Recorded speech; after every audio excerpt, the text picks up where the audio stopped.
यात तिचा काही दोष नव्हता असं कुणालाही वाटलं असतं, पण तिचे हात रक्ताने माखलेले होते.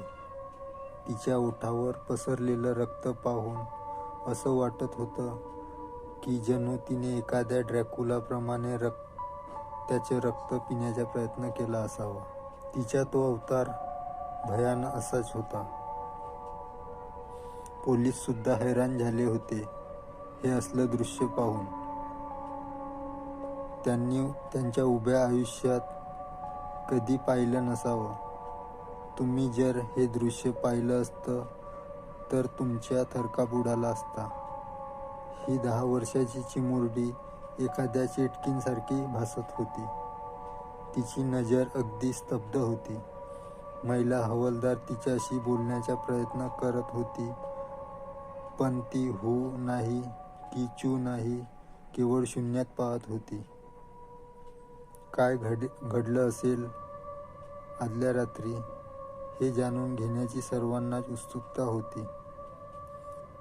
पण त्याआधी मित्रांनो, जर तुम्ही चॅनलवरती नवीन असाल तर चॅनलला लाईक आणि सबस्क्राईब करा. चला तर मग गोष्टीला सुरुवात करूया.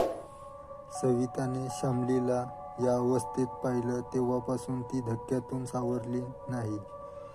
कसंबसं तिने दार लावून घेतलं आणि पोलिसांना फोन केला.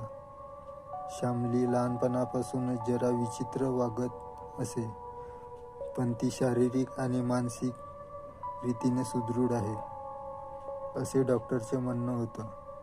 तिला इतर मुलाप्रमाणे खेळायला आवडत नाही. चॉकलेट, बिस्किट, कार्टूनमध्ये तिचे मन रमत नाही. पण ती अभ्यासात वगैरे बऱ्यापैकी हुशार आहे. तिचे दैनंदिन आयुष्यही व्यवस्थित आहे. तरीही लहान मुलांच्या चेहऱ्यावर जी निरागसता असते ती निरागसता तिच्यात कधीच नव्हती. तिची आई सविता ही पूर्वायुष्यात साधारण अशीच होती असं म्हटलं जातं. तिचे वडील लहानपणीच वारले. मग घर चालवण्यासाठी तिच्या आईने अगदीच वेगळा मार्ग स्वीकारला. धनाढ्य पुरुषांना आपल्या यौवनाच्या जाळ्यात ओढायचं आणि त्यांना आनंदी ठेवून पैसे मिळवायचे. त्यामुळे सविताच्या मनावर विपरीत परिणाम झाला होता. आता जशी श्यामली एकलकोंडी वाटते तशी तिची आई सुद्धा एकटीच राहत असे, कुणाच्यात मिसळत नसे. सविताने आपल्या आईला अनेक पुरुषांसोबत पाहिले होते. सगळे पुरुष आपल्या आईला काहीतरी इजा करत आहे असे तिला वाटू लागले. थोडक्यात सांगायचं तर तिला पुरुष आणि स्त्री संबंधाविषयी घृणा वाटू लागली.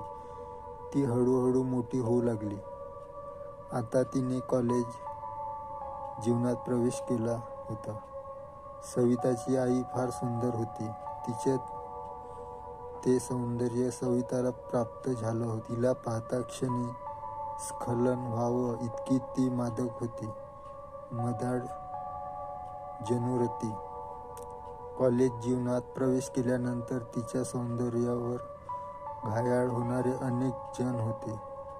तिच्या आईची पार्श्वभूमी अनेकांना माहीत होती, म्हणून तिच्याकडे पाहताना लोक त्याच नजरेने पाहायचे. मुलंही तिला छेडायची, पण ती मान खाली घालून राहत असे. त्या कॉलेजमध्ये एक तरुण प्राध्यापिका होती. तिला या मुलीची खूप दया येत असे. त्या प्राध्यापिकेचे नाव शर्वरी. शर्वरीला प्रश्न पडायचा की ही मुलगी इतकी एकलकोंडी कशी? नेमकं काय भोगलं असेल हिने? शर्वरी सवितामध्ये स्वतःला पाहू लागली. तिने सुरुवातीला सविताशी बोलण्याचा, मैत्री करण्याचा प्रयत्न केला, पण त्यांचा काहीच उपयोग झाला नाही. सविताला कुणाशीही मैत्री करायची नव्हती. पण शर्वरीने प्रयत्न सोडले नाही.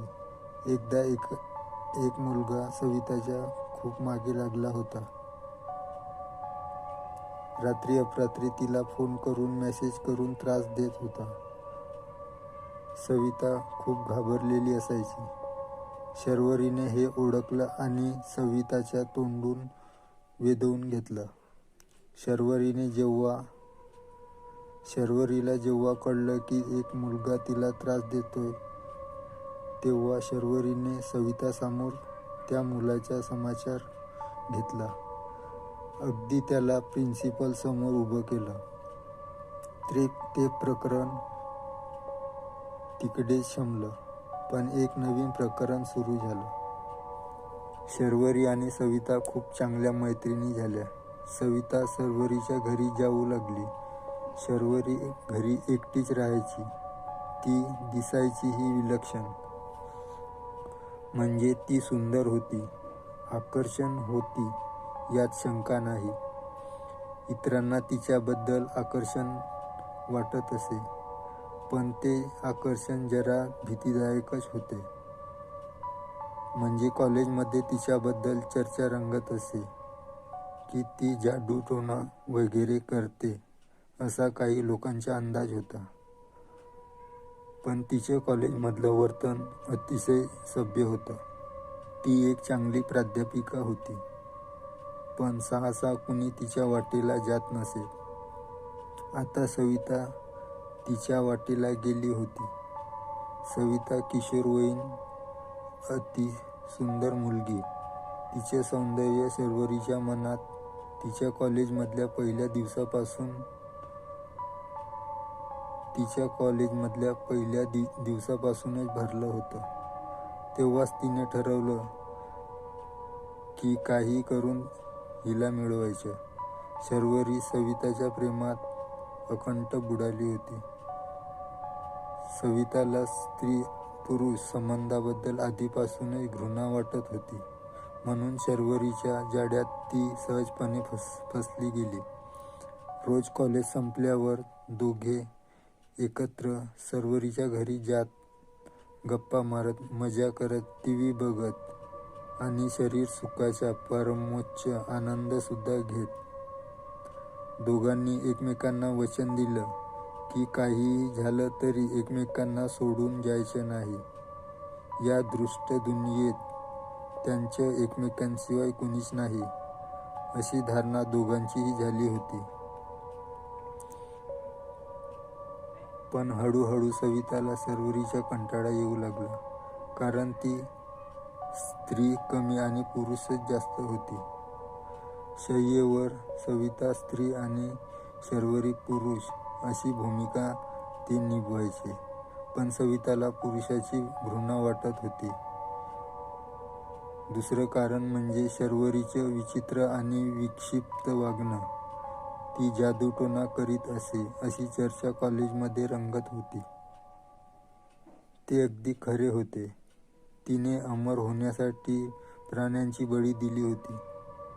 पण तिच्या तंत्रानुसार आता तिला माणसाचा बळी हवा होता. त्रास देणाऱ्याचा तिने काही दिवसापूर्वी बळी दिला होता. हे जेव्हा सविताला कळलं, तेव्हा तिला प्रचंड मोठा धक्का बसला. तिला आता शर्वरीपासून दूर जायचं होतं, पण शर्वरी तिला सोडायला तयार नव्हती. शर्वरी सविताला धमकावू लागली. सविताला कळेना की काय करायचं. याच दरम्यान पोलीस त्या मुलाचा शोध घेत होते आणि शोध घेता घेता ते शर्वरीपर्यंत येऊन पोचले. शर्वरीने अमर होण्यासाठी त्याचा बळी दिला हे जेव्हा पोलिसांना कळले, तेव्हा त्यांनाही धक्का बसला. सविताने कधी नव्हे ते आपल्या आईसमोर आपलं मौन मोकळं केलं. सविताच्या आईने तिला यातून बाहेर पडण्यासाठी मदत केली. सवितासमोर आपल्या चुकांबद्दल तिने माफी मागितली व तिला समजावून सांगितले की मी जे काही केले ते तुझ्या भल्यासाठी केले.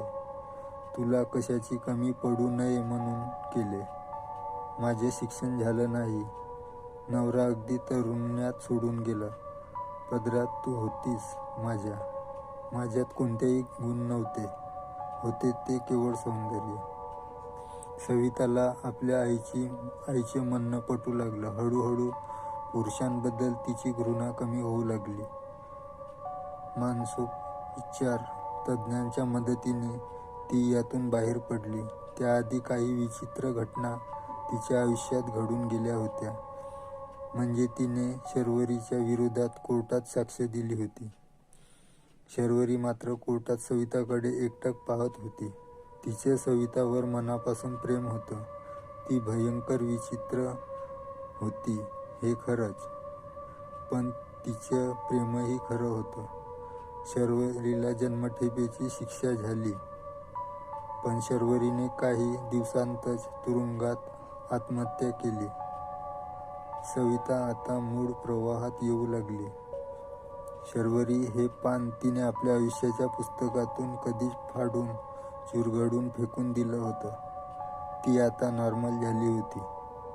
नॉर्मल मुलीप्रमाणे तिचे लग्न झाले अनुज सातारकर सोबत. त्याचा प्रेमविवाह. अनुज अतिशय भला माणूस. त्यांचा संसारही सुखाचा होता. त्यांना एक गोंडस मुलगी झाली, श्यामली. तर आता आपण आपल्या मूळ कथेकडे वळूया. श्यामलीने अनुज सातारकरच्या म्हणजेच स्वतःच्याच वडिलांचा खून केला होता. अतिशय विक्षिप्तपणे. पण का? कारण सविताने जरी आपलं वचन मोडलं असलं तरी शर्वरीने आपले वचन मोडलं नव्हतं. तुम्हाला आठवतंय ना? दोघांनी एकमेकांना वचन दिलं होतं की काहीही झालं तरी एकमेकांना सोडून जायचे नाही. या दृष्ट दुनियेत त्यांना एकमेकांशिवाय कुणीच नव्हतं. शर्वरीने मृत्यूनंतरही ते वचन पाळलं होतं. तिच्या आणि सविताच्या मध्ये येणाऱ्या कुणालाही ती जिवंत सोडणार नव्हती. ती जादूटोणा करणारी एक भयानक चेटकीण होती. मित्रांनो, हा अनुभव तुम्हाला कसा वाटला? लाईक व कमेंट करून नक्की सांगा व चॅनलला सबस्क्राईब करा. भेटूया अशाच एका नवीन अनुभवासोबत.